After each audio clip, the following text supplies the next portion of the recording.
Hello, everybody. This is Hear Her Sports, and I'm Elizabeth Emery.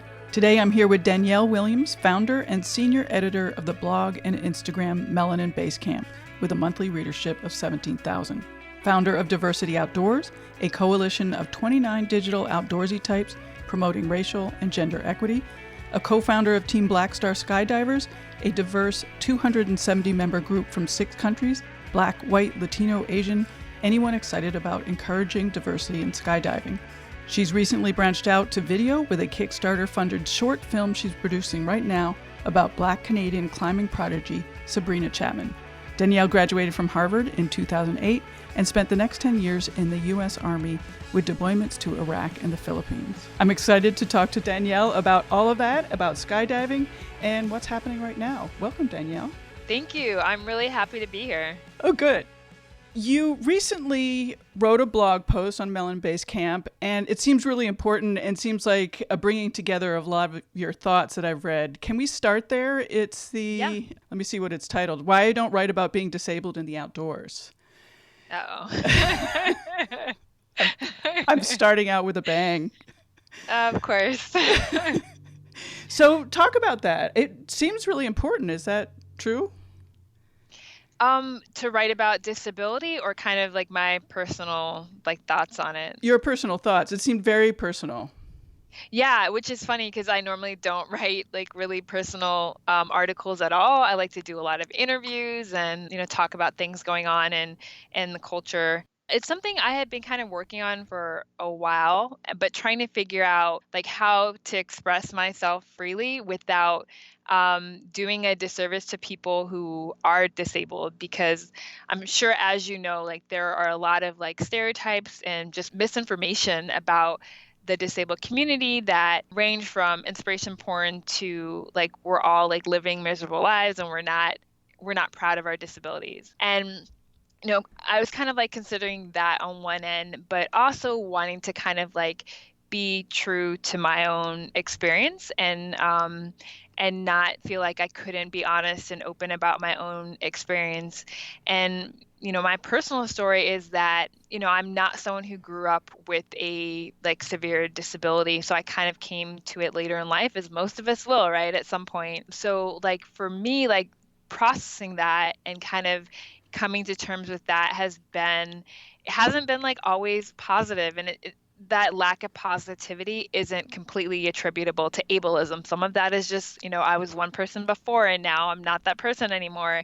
And I know I have to adapt and kind of figure out a new way to be and a new way to find value and meaning and purpose in my life that doesn't involve some of the activities I really enjoyed before. But, some of that has been I don't know, I feel like I've been mourning, losing this person who I was and still trying to figure out at the same time the person who I am now and the person who I will become. So yeah, I didn't want to give disability a bad rap, but man, it's hard. It is not always I don't feel proud of all my disabilities. I'm just going to put that out there. If you read the article, I'm sure you know that by now. But, some of them are very painful and really make me feel very isolated. And, that includes vocal tics that I have. It includes dystonia, which affects how I walk and frequently how I talk. And, they cause me a lot of anxiety. And I just wanted to be able to share that because maybe there is someone out there who has who can relate, right? Somebody who can relate, who struggles with all, some of the disabilities or all of the disabilities that they have. That being said, being disabled can be a very positive experience. There are really cool disabled people out there. It's a very strong community within, I would say, the disabled community, just from my, short-term experience of it or limited knowledge. Depending on your illness, you can go online, you can go on social media and connect with people who have that very rare illness all around the world. And so I think that's been the amazing part of being disabled, but there are definitely some really negative parts. Well, you touched on a lot of stuff that I wanted to ask you about in that article. I mean, one of the things that you didn't mention specifically was that in the article you said that 25% of Americans are disabled. Yeah. Which is just such an astoundingly high number. I would never have expected it.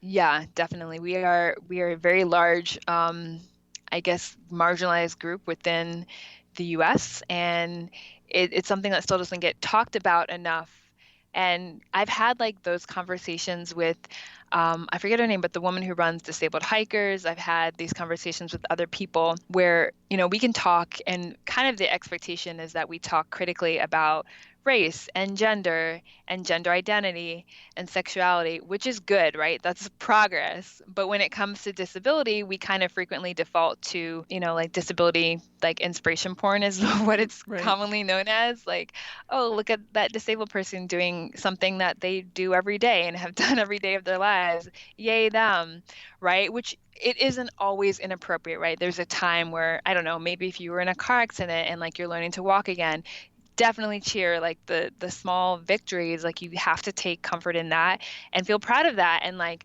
also with kids, it's very important to like be encouraging and affirming. But with people who have been, I don't know, like disabled their entire life, like that is not necessarily a way in which they want to connect or relate with able-bodied people, right? Because they are their disability, but we're also more than our disability. And Right. we've Right. got to move past inspiration porn and start thinking critically and talking critically, and also kind of making space for people who are disabled to share their own thoughts and opinions and experiences about like, being disabled in a very ableist society. Right, right. One of the things that I thought about when you were talking is that, oftentimes an outsider's not going to know what to celebrate. Yeah. They don't know what's hard and what's not hard and what this person Yeah. has been doing forever and, what they learned to do yesterday. I mean, Yeah. who's to know? Oh, yeah. Very true. Yeah. I mean, the other thing that you talk about, which I think is really interesting, particularly in regards to this podcast, is sort of that changing of perspective because of your changing capabilities. And, it somehow switches your identity. And it sounds like from that article that you're having to figure out, who you are now and how you relate to all these things that you had been doing for your entire life. Definitely. That was really hard because I think people how to say this? Like we kind of place our identity in different things that we're good at, right? Whether it's like, okay, I'm really good at like makeup tutorials, or I'm really good at studying and like getting good grades. And for me, um, like my entire life, I placed a lot of my identity and my confidence and what felt like very affirming to me was being outdoors and with running and with rowing, later like trail running and skydiving, which I started in 2011. That is where I felt my strongest and where I felt like most positive and where I felt like just really alive. And I think maybe having an identity that was really rooted in the outdoors made it difficult to go from that to, okay, well, I spend a lot of time at home now. And you might not know that if you looked at my Instagram because, we're all busy curating our lives Right. and it's hard to get away from that. But yeah, I spend a lot of my time at home. I work from home. I've got periods of my illness where I'm like more symptomatic, and then I'm not even really on the phone that much because, some of my challenges, I can feel like pretty isolated, and I can also like have really bad FOMO. And not just the fear of missing out, but also like I can get jealous. I can have all of these normal Right. human interactions. And a lot of that comes from the fact that even though I'm 3 years into, having these disabilities, it's been challenging to try to shift my identity, to try to adapt, to try to like, okay, well, I can't do those things anymore. So instead of like feeling upset over that, I can do other things, right? I know I have like the right outlook, but I still need like a lot of help with like trying. I know the direction I should be going in, but I'm not always getting there. In fact, yeah, I'll never get there, but it's still things like I have to work at daily, and like I need, we all need our support system. So I kind of rely on my friends and my family to help me, you know, to help me feel like valued and help me feel affirmed, even though there are a lot of things that I can't do. And, that's one way of knowing that, if you talked to me, if you'd spoken with me years ago, I would have been like, no, I'm a well-rounded person. Like my identity isn't rooted in the outdoors. I can do many things. But, all it takes is some illness to realize can I curse on this? That was a bunch of bullshit, Yeah. right? And most of us will all be at that point sometime in our lives, right? So I think I'm just at that point a little bit earlier where I really have to re-examine how I kind of structured my life and realize, okay, what did that mean when I place value in kind of what I and other people can do physically? So I really did have a lot of like just bigotry, right? That I may not have realized was there, but it was definitely a blind spot. I definitely had bigotry in my life. If I look down on myself now, and yeah, it's something I'm struggling with. I'm not saying I do it now, but it's definitely something I've struggled with in like the recent past, right? That definitely means I, was at least subconsciously looking down on other people for not being able to run fast or, whatever, climb hard or whatever. So I think, yeah, through the article, I was just trying to be a little bit more vulnerable about things that I've been struggling with internally. Right, right. Well, it was a great article. I recommend everybody reading it, and there will be Thank links to you. that. Yeah. So you sort of hinted at it, and as a great segue, what are your days like now, and what are you working on right now? Okay, so kind of my day-to-day is taken up with running Melanin Basecamp. We have 8 bloggers across the country, and so it's like a lot of editing and interviewing. And recently we launched a Kickstarter in, I think it was end of August through September, to make a short film about Black Canadian climber Sabrina Chapman. And so that's kind of what I'm doing in my day-to-day right now, which is, it's exciting, it's overwhelming, it's a lot, but I really believe in the importance of telling other people's stories or helping other people share their own stories. And I'm really excited to be working with Sabrina. So we filmed a trailer back in April at the Red River Gorge, and that was part of our Kickstarter campaign. And fortunately, we were successful. We raised over $28,000, and then an additional $7,000 from corporate sponsors. So yeah, that has been just really exciting working on that initiative. We're really excited about partnering with Mountain Equipment Co-op out of Canada, and then partnering with Marmot as well. And the fact that they believe in what we're doing, that definitely means a lot. The fact that like 416 members of our community believed in what we're doing and donated or contributed to this project is really exciting. I'm still mind blowing to think about that. So yeah, like we're working on that right now. We'll be going back to the Red River Gorge in October, and then we'll be doing some filming in Toronto at the end of this year or early next year. It's our first film project. I'm just so excited that you're doing that film. And can you talk a little bit about why you're making it? And when you're talking about that, let's talk a little bit about representation of women and women of color in the media, but important for here in the podcast, in sports media and in sports films. Definitely. Okay. So I think, let me go back a little.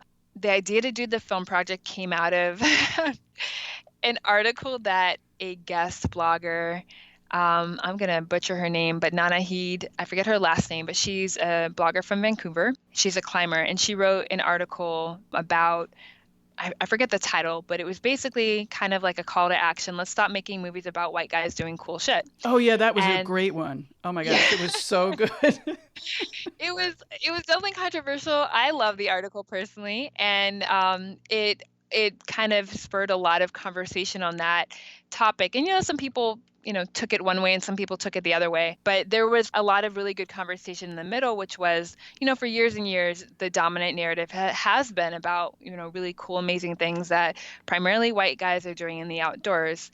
And we can either try to copy that narrative or we could do something different, right? Like we don't have to use the same mold that everyone's been using, right? The story doesn't have to be, well, let's just do the same thing, but replace it with a Black woman. Like, what if we told a different type of story, a story that, your cousins would want to watch, that your parents could understand and appreciate, that your abuelita would want to watch? Like, let's tell that kind of story.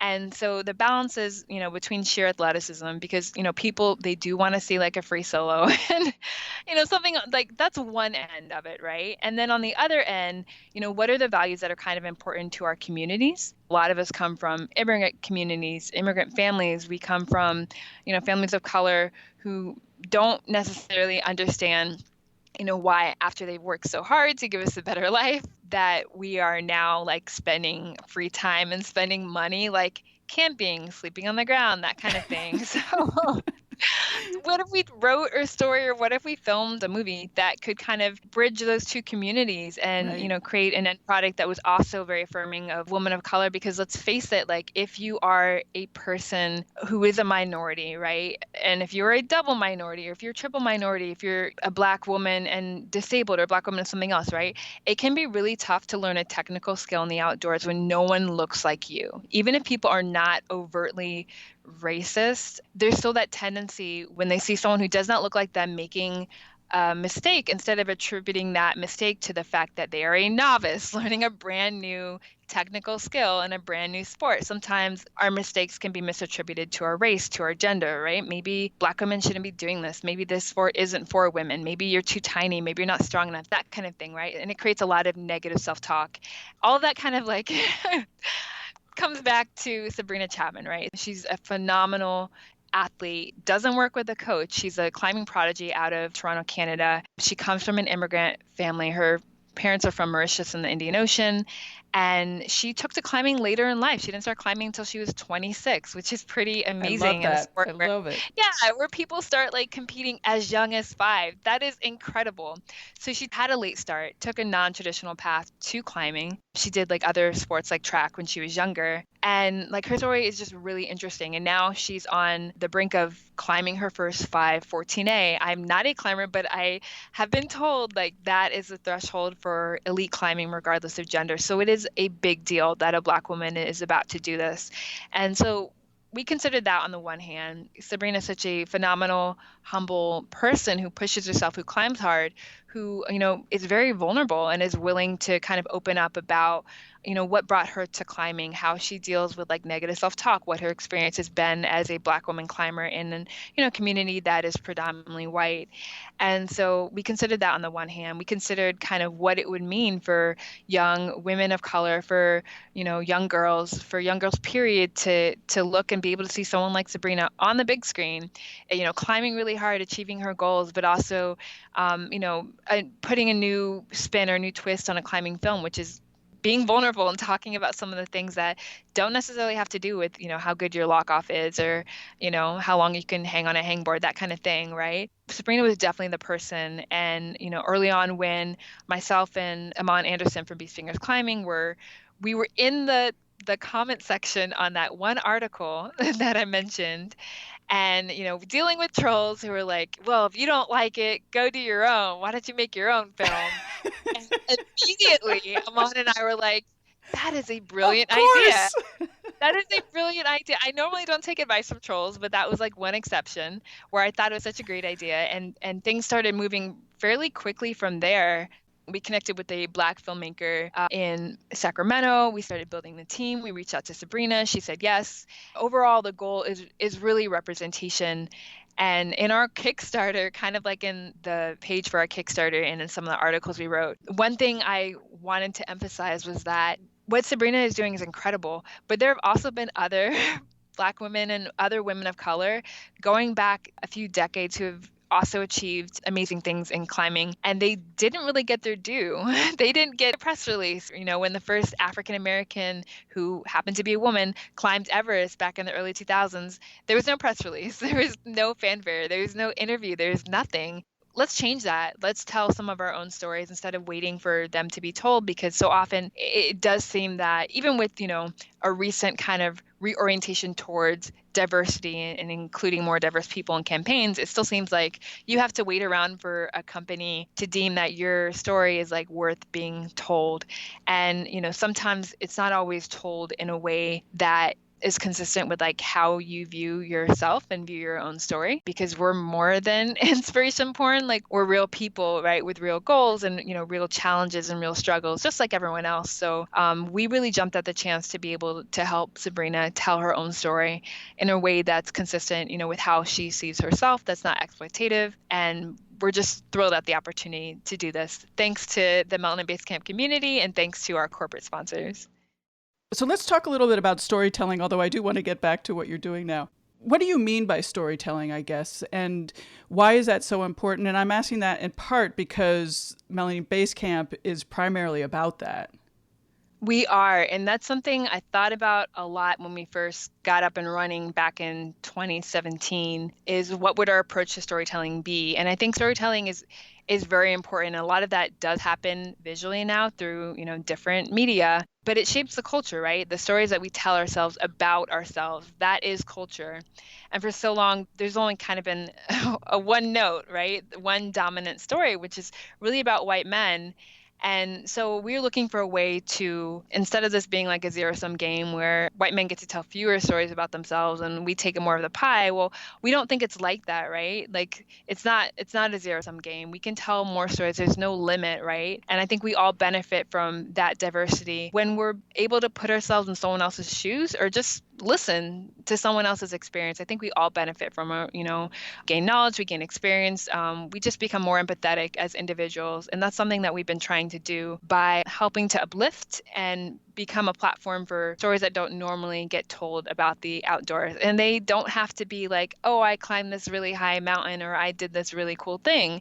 It can be, what was your experience, learning something new for the first time when you were the only one who looked like you, or what was your experience going to this event, which was designed for people of color in the outdoors, or what was your experience growing up Black and outdoorsy or Asian and outdoorsy. Like we want to just hear a variety and be a place where, people from different backgrounds can tell their own story. And so that's been really cool to do through our main bloggers on the website, and then also through, we have a community blogger function we call Around the Bonfire, where people can submit their own story to Melanin Basecamp and get it published on the platform. And that's been great. Some of our most popular articles have been through community submitted articles. So it's been great.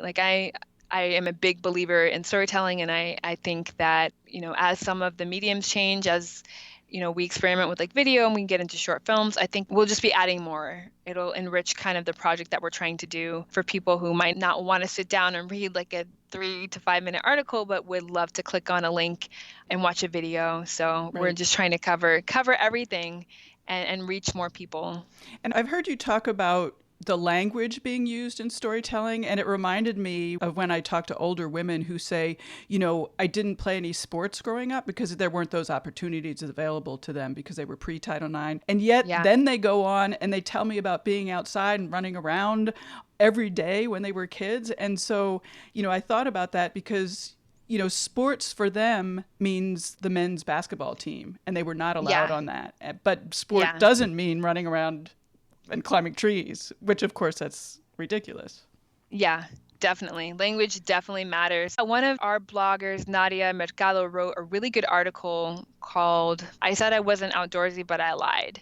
And it addresses just what you mentioned, which is how language kind of defines and redefines our own memories and our own experiences. In that article, she talks about how, she's gone to a couple different outdoor conferences. And when she goes, she's usually approached by well-meaning people who will ask, so how did you get into the outdoors? With kind of the underlying assumption that she didn't grow up in the outdoors. And that would cause her to reshape her narrative, right? Reshape her personal story. But the irony is she did grow up in the outdoors. She just didn't grow up on BLM land or climbing 14ers or, doing the things you see in the commercials, wearing really expensive, name brand jackets or technical wear, or using ultralight tents and camping gear. She didn't grow up doing any of that. She grew up in a working class community in Florida, and she grew up running and going to the beach, right? But when we talk about the outdoors, and we say outdoors, but we really mean, in quotation marks, the great outdoors.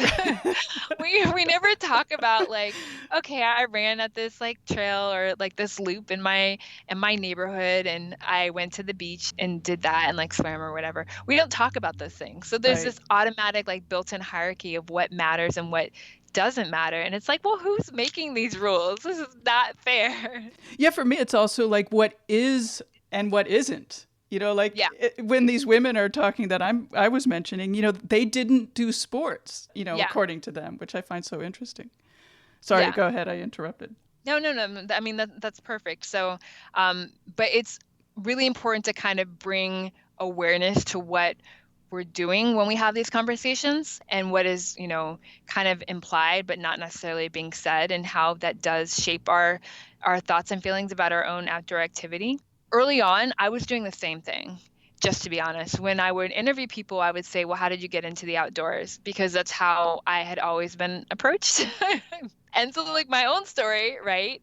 I definitely grew up in the outdoors, but being approached with that question, I would shape my own story and I would say, well, I didn't get into the outdoors until I joined the Army, which 100% isn't true. But, when faced with that question, I'm like, okay, well, I'm trying to give the answer I think they want and I'm reshaping my story and I'm not aware of it. And there are all these like things going on underneath the surface that I just was not aware of until, I could have these conversations about storytelling and about, what we really mean when we say the things that we say. So I used to ask, well, how did you get into the outdoors when I would interview someone about the outdoors? And, I interview people of color. So I was definitely doing the same thing without being aware of it. And then now I ask, what outdoor activities did you do with your family while growing up? Oh, that's great. And I feel like, I feel like that question makes more space for different people. Not everyone grew up with their parents. Not everyone did sports, right? So I think, asking that question, it's definitely not the most inclusive, but I feel like it does make space for more people than the question I was asking previously. So as you mentioned, like words 100% do matter, language matters. And yeah, hopefully we're all kind of being more honest about what we say and about language. Right. One thing that I really like about, everything that you've written in Melon Basecamp is that you make a big point about, getting regular people outside and, sort of expanding what that means. I just think it's really great. And I think about that a lot because, on this podcast, I always talk to pretty accomplished athletes. And then I think, am I discouraging sort of the normal person from, calling themselves an athlete and getting out and just running and, even if they're never going to run a 7-minute mile or, whatever. Yeah. So what are you doing outdoors now? How, what's your relationship to getting outdoors? So nowadays I have difficulty walking, so I don't really do, every once in a while I'll do like a longer hike, and by longer I mean like maybe 3 miles. But for the most part, I go to parks that are pretty accessible where I can do car camping. Shenandoah is one example. It's close to where I live, and they have like overlooks or short hikes if you're not into, more of the backcountry stuff, which I'm not anymore. So I'll do stuff like that where, that's one way to kind of access nature for me. I live in the DC area and there are tons of parks which are pretty accessible. So I'll do shorter stuff, but I don't even do a whole lot of that. And then maybe once every other month, I go skydiving, which when people like know of me online, they're like, oh, she's that skydiver, which is true. I haven't stopped jumping, but I jump less and less. And I'm trying to be like a little bit more transparent with that in Instagram, and I feel like bad because I know a lot of people, I have a private account, but I'm like, oh, people follow me because of the skydiving pictures, and I never go skydiving anymore. But like maybe every other month I'll go skydiving just to try to stay current. I still call myself a skydiver, and I would say I'm like an occasional hiker. Right. Is there anything that you're doing now that is giving you what you got from skydiving? No. Sorry to ask. No, it's okay. It's okay. Yeah, the answer would be no, probably. That's kind of like a hard vacuum or absence to fill. Mm-hmm. I would say socially, that's a hard one to fill. Right. What did you get from skydiving? Or what? And since you still do it occasionally, what do you get from skydiving? So a lot of it is chemical, and I would say like a lot of it is chemical. It's just an amazing feeling, and it's an amazing feeling. I don't know how to describe it. But then there are other elements to it, like socially. I think I'm actually, man, these are hard questions. Skydiving is something I also don't write about a lot because it can be a challenging community and I want the best for it. But we have like a long way to go in some of the things that we deal with, ranging from like sexism to sexual assault to, racism in the sport. So I would say socially, I think maybe stepping away from skydiving more has actually been healthier for me because I wasn't really in a community necessarily like around other people of color. I just wasn't. Now, Team Black Star, the organization I run, I'm still really active in that. Yeah. So when I do jump I don't know if this distinction is important. There are two ways to go. You can do something called a clear and pull or hop and pop, which is jumping from a low altitude. And then you can go all the way up, which gives you, you jump from like 12,000 to 14,000 feet, and you have a lot of time, and like you're free falling with your friends, and like that's more social. And now I usually jump from a low altitude by myself. So I feel like it gives me an opportunity to kind of keep up and stay current with like my technical skills and with my canopy work and work on accuracy and that kind of thing. But it does remove some of like the good social element from skydiving, which was like building formations with my friends at altitude during free fall. So yeah, I don't know. That probably didn't clarify anything, but yeah, I miss a lot about skydiving more often, but also I think it's probably good. Like most negative things, there's like a little bit of good there. There's like a silver lining. Right. And I think like, hey, if I were not skydiving less, Melanin Base Camp would never have happened. Everything like takes time, right? And you know, for the first couple years when I was a skydiver, I jumped every weekend. I didn't travel unless I was traveling with my skydiving equipment and jumping. And like I was pretty much only around other skydivers. And the good side of that is, I can go anywhere in the world and we have like the same traditions and the same kind of like rituals and the same thing that make up a skydiving community, no matter where you jump. And, I got to jump outside of the US and like the Philippines and Thailand. And I really just enjoyed the community wherever I was. And the bad part of that is like I wasn't doing other things as much because I was jumping all the time. And it takes up a lot of time and energy and productivity. So I would say like jumping less has allowed me to do more with Diversify Outdoors, with Melanin Base Camp, with the film project that we're doing. But I do miss it, of course, good and bad. I still miss like all the good parts of skydiving. I miss just being healthier and being able to jump more. Sure. But yeah. Yeah, you sort of talked about it a little bit, but when I was doing research about skydiving, I sort of pictured you just jump out and let things go, and then eventually you pull the cord and get the parachute. Clearly, that's not what actually happens. There are real skills to learn. Can you talk a little bit about that? There are.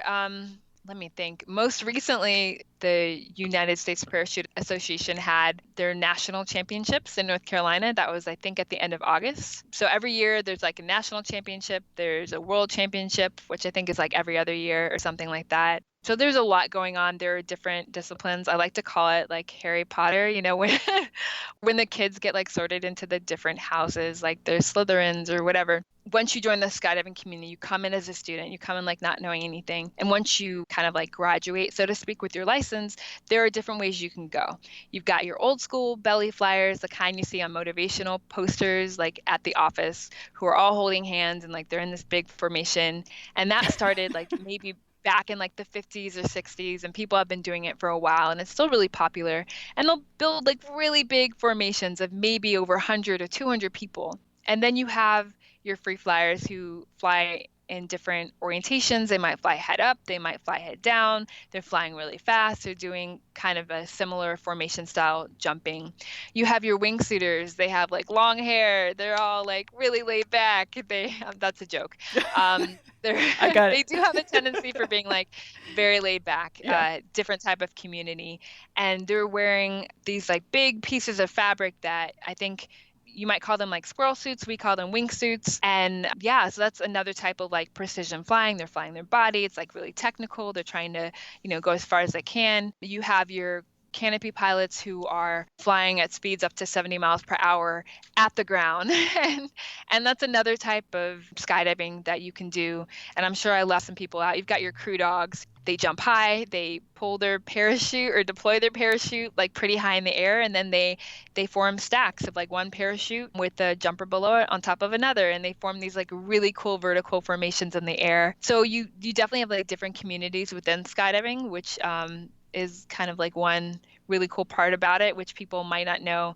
And everyone competes. So there's a lot more to it. Every once in a while you have record jumps. For example, I forget what they're called. There's a women's record jump that's going to happen in 2020 to celebrate the centennial, I guess, plus 1 year of women getting the right to vote. And that's one cool thing that's going on. So right now they're doing training camps with women all over the US who want to train and get an invitation to come out for that record jump attempt. Cool. So it's a busy sport. Like you always have a lot of things going on. You have different niche communities, and that's always fun, get in where you fit in sort of thing.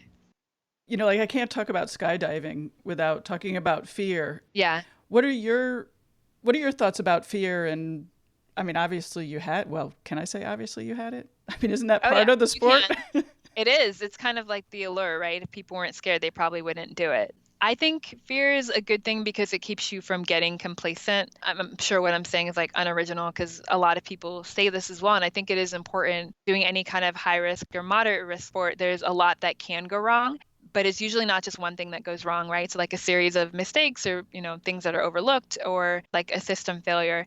And I think fear is really helpful because it keeps you up to date on your emergency procedures. It, makes you go back and jump with a friend or an instructor when you're not super current. Even if you're technically allowed to jump, but you feel like, okay, I'm not really current. I feel afraid because I haven't done this in a while. Let me go back and get a refresher. Let me go to safety day in March to get ready for the spring and summer season. I think fear is a good thing because it keeps you kind of aware.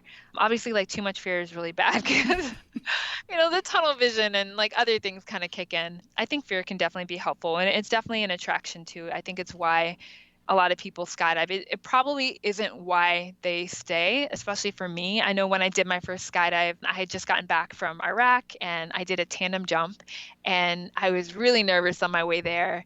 And then I went up and I did it and I'm like, this is amazing. And yeah, like I think I probably never would have tried that if I hadn't wanted to do something a little bit scary. Right.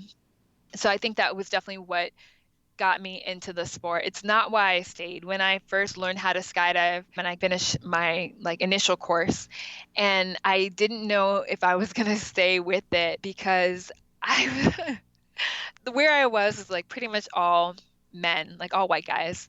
And like they were really into the technical speak. Everyone was using acronyms. I'm like, I don't understand what anyone is saying. I am not a technical person. Like I'm like more of an artsy person. And I'm like, I don't know if I am a good fit for this culture. And I think it took a while before, I did some more traveling to different drop zones and I found like other women who jumped. I'm not to say that women aren't technical, but I found other women kind of like me where I felt like, okay, well, this sport isn't just for one type of person. It's for, a variety of different types of people.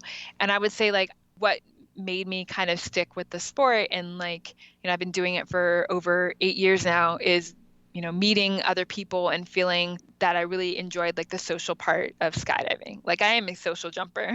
Right. That is a great segue to another question that I had for you. You say so much. I mean, even today, you've said a lot about community. You write a lot about community. Why is that so important to you? And what does that offer you? What are you getting from this community? And what does that mean to you? I think that's a really good question. Personally, why is community important to me? Um, I don't know. Personally, like it goes back to like everyone wants to feel accepted. We all have like fear of like not being accepted or whatever. And I think like building Team Black Star and then Melanin Base Camp and then Diversify Outdoors for purely personal reasons has really helped me feel accepted. I know growing up and even in the army where like everything is about running, right? Oh, if you run fast, you're a good leader. That's a joke. So I think even in those environments where I did like a lot of sports, I really kind of felt like like I was the weird one out, like, a little bit. And I think when I started skydiving and kind of found my community, I didn't really find my community. I started skydiving and I started building my community. And I think that really helped me feel accepted overall. Yeah, and same for Melanin Base Camp. And I think it goes both ways, right? I've been predominantly in communities where I'm the only person who looks like me, and that can be really lonely. And I've written about this in skydiving as well. There's definitely like just a trade-off, right? You only have a certain amount of hours in a day and a week and a year. And if I'm choosing to spend all of my free time at the drop zone, which I did for years, right? I'm basically choosing not to be around Black people or people of color because my drop zone, I've jumped at a lot of different drop zones. They've always been almost completely white. Um, so it's not like a calculus you think about all the time, but it's definitely a decision you're making even without realizing it. And the job I did in the Army, I was also, I mean, that wasn't a choice. You kind of do what you're told, but I was also in units where, I was the only Black female officer. And so that was socially isolating as well. So I think part of like a completely like purely selfish reason for starting Team Black Star and Melon Base Camp and Diversify Outdoors has been to build communities where I can still do the things I love to do and be around people who look like me. And people probably don't realize this, but if you are white, if you are male, and you've always been in communities where the people you surround yourself with look like you, whether it's intentional or not, right? At work, at church, at synagogue, in your extracurriculars or at the golf course. I don't really know. It's something you've probably never had to think about because that is just a decision you've never had to make. You can't really put yourself in my shoes because you've never had to deal with that. And whereas for me, I think, I come from like a really close family where I've always felt like supported and affirmed, even doing weird things that, in quotation marks, other Black people don't do, in quotation marks. Um, right? But still, like you need more than your immediate family, right? Yeah. Socially, Yeah. like you need friends, you need coworkers, you need people where you feel like you fit in, where you feel accepted. And yet, like I am making this decision to pretty much only be around white people because when I have my free time, I'm spending it doing sports, whether it was trail running or, road races or skydiving, which are predominantly white. And so I just needed like a space where I could be myself and also a way to convince my family that like, hey mom, hey dad, like they do this too. It's not just me. Because let me tell you, my mom, she will keep me honest.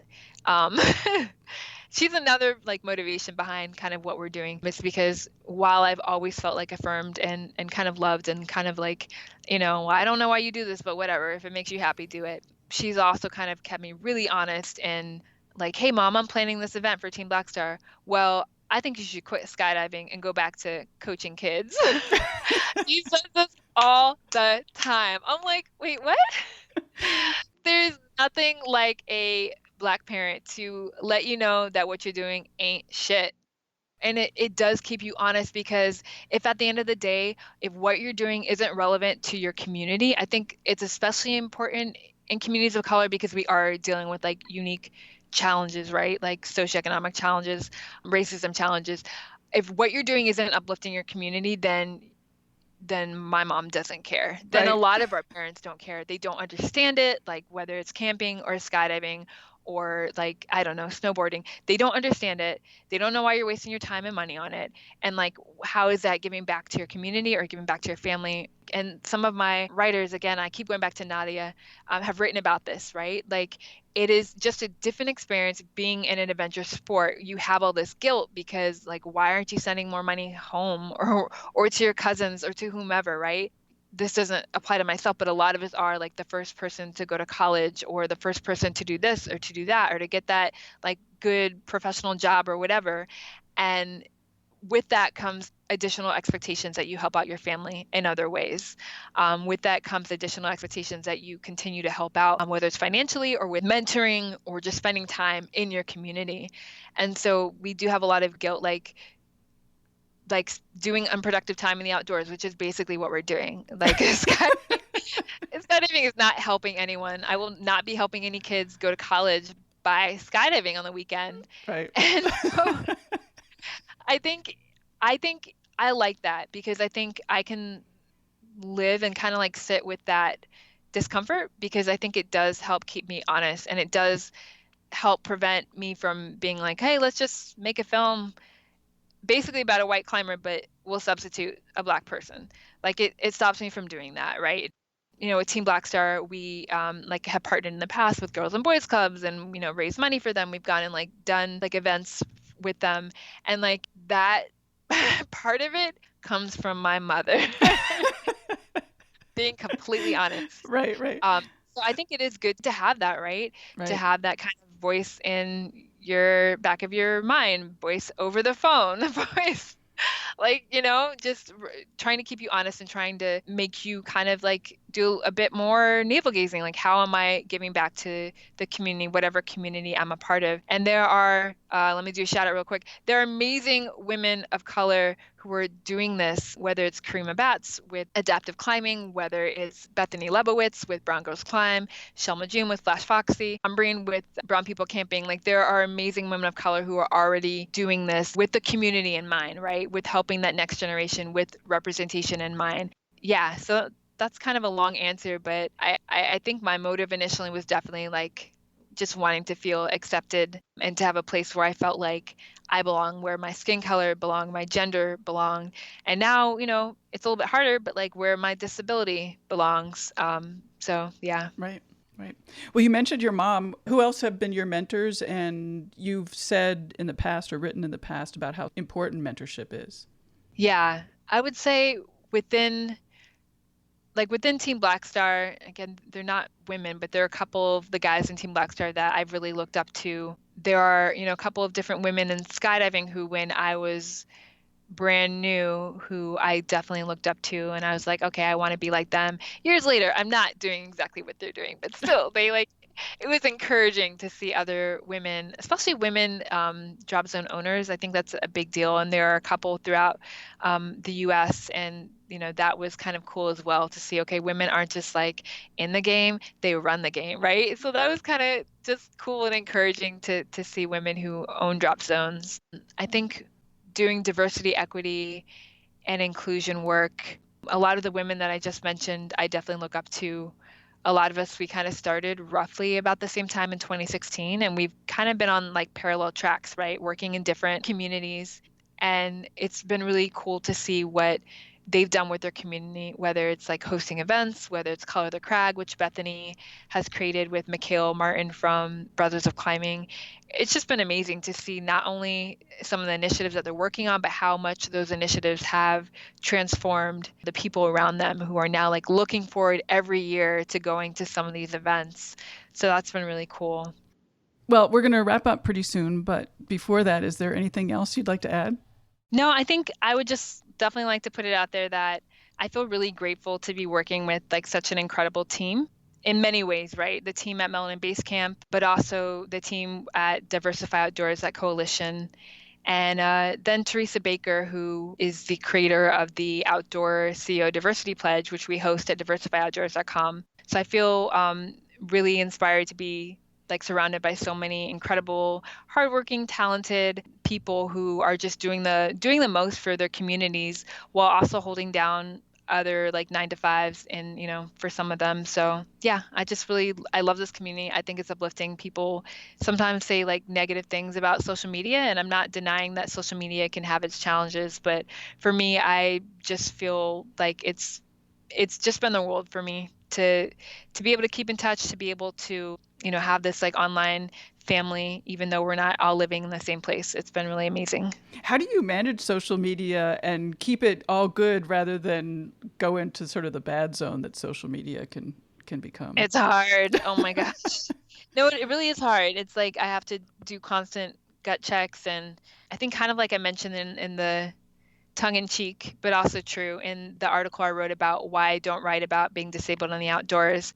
You fall into these patterns, right? Which maybe it has to do with the algorithm, maybe it has to do with kind of we mirror people around us, we mirror accounts around us, and you fall into these patterns, and then you're like, oh my gosh, am I doing this? Like this is bad. Like this, and one pattern might be, reposting people who are disabled, if they have a visible disability and if they're on top of a mountain, right? Which makes no sense because that is not, for most of us, that is not our daily life. So like, how can we find ways to get off the mountaintop and make the outdoors more accessible is kind of like a big question. It's a big thing that we struggle with. So we're not just painting one picture of the outdoors, which is perfectly inaccessible for the majority of the country, right? There's no BLM land east of like Colorado. So for most of us, there are no 14ers in Florida. So for most of us, like that is not our outdoors. That's something that we just wrestle with. And I don't think it's something we're going to completely like, oh, we fix this problem. We'll never be there. But if we're thinking about it, like that's like a good first step. Right. What are your goals for, I don't know, next 3, 5 years? We want to continue to grow. We want to move into doing more video because video is kind of the future, and continue to interview amazing people who are doing great things for their community. I think as we've grown, right, we've dropped a lot of things. We used to use the term adventure athlete. Oh my gosh, I still feel embarrassed. It was in our Instagram bio. It was like all over our website. You won't see that term used anymore because it's just not accessible.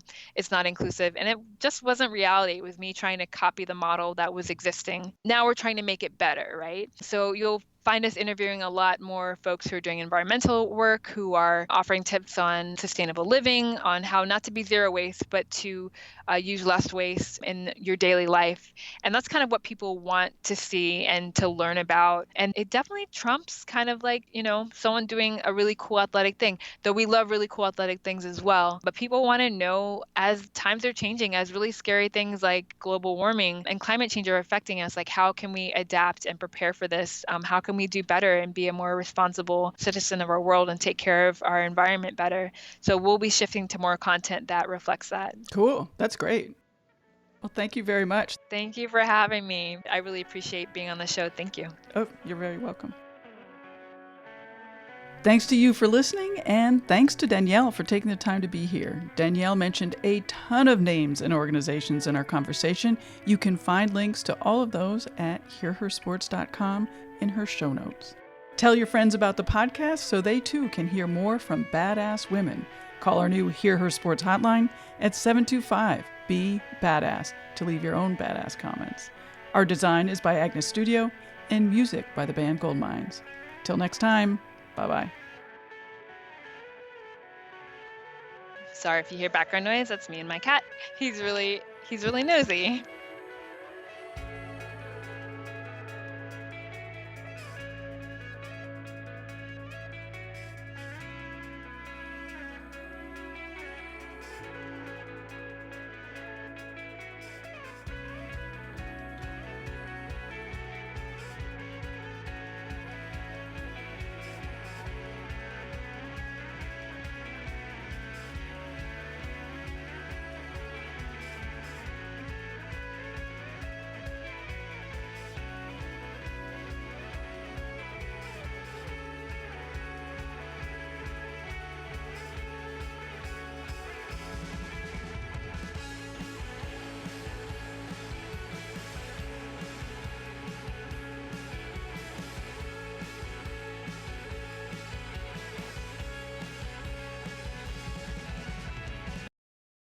Hey there, my name is Michael Laminato, and this is Pit Pass F1, a brand new podcast that'll take you closer to the action of the world's most prestigious motorsport. From Monaco to Miami and Australia to Azerbaijan, Pit Pass F1 is on the ground and has you covered. Esteemed F1 journalists Julianne Cerasoli and Chris Medland will take you inside the sport every round. They'll keep you up to date with the latest news breaking in Formula One and the most influential views shaping the world of Grand Prix racing.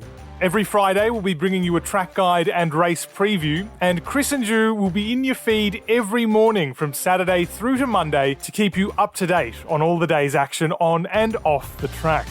So if you want to be in the know on the latest in Formula One, subscribe wherever you get your favourite podcasts and visit us at evergreenpodcasts.com. Pit Pass F1, a brand new show for Evergreen Podcasts.